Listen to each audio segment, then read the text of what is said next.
বহুত বছৰ ধৰি কিছুমান ক্ৰিয়েটৰ ভিডিঅ' কৰি আছে কিন্তু সিমান ভিউজ হোৱা নাই। ইয়াতে গম পোৱা যায় ভাল কামক মানুহে সিমান পছন্দ নকৰে।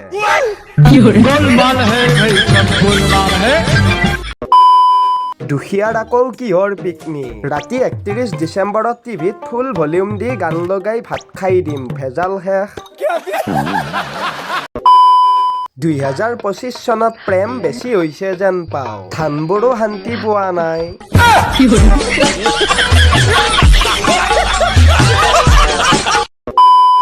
পত্নীৰ নিৰ্যাতন সহ্য কৰিব নোৱাৰি পতিয়ে ফেচবুকত পোষ্ট দিলে।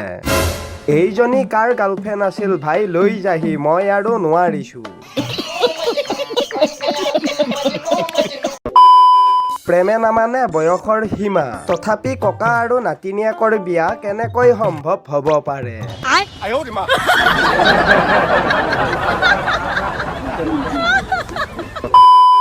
ঘৰৰ মানুহৰ কাৰণে কিবা এটা কৰিম বুলি ভাবিছিলো, ফাইনেলি আজি সৰা চুলি কেইডাল দি বাল্টি এটা ললো।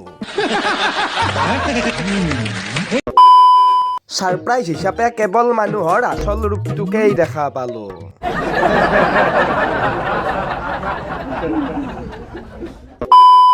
ঘৰত মোবাইল টিপি থাকিব আৰু পিকনিকত গৈ কিতাপ পঢ়ে, ইণ্টেলিজেণ্টে হ'ব চাগে।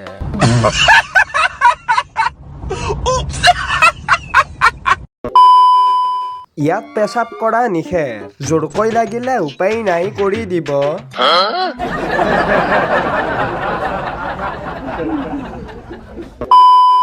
মাকে গৌৰৱ কৰে জীয়েকে ইংলিছ ক'ব জানে। জীয়েক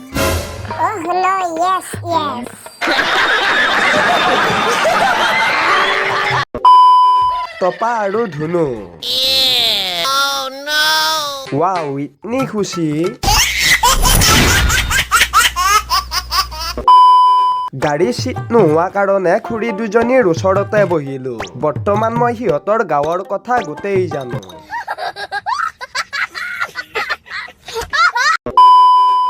কিং কেতিয়াও হাৰিব নোৱাৰে, মই এদিন ৰাইজৰ দোৱা আশীৰ্বাদত কামবেক কৰিমেই।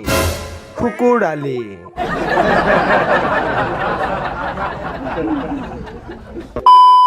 বাদ দে আৰু, ইহঁত দুটা ইমান সুখী, তাত আমাৰ ক'বলৈ একো নাই।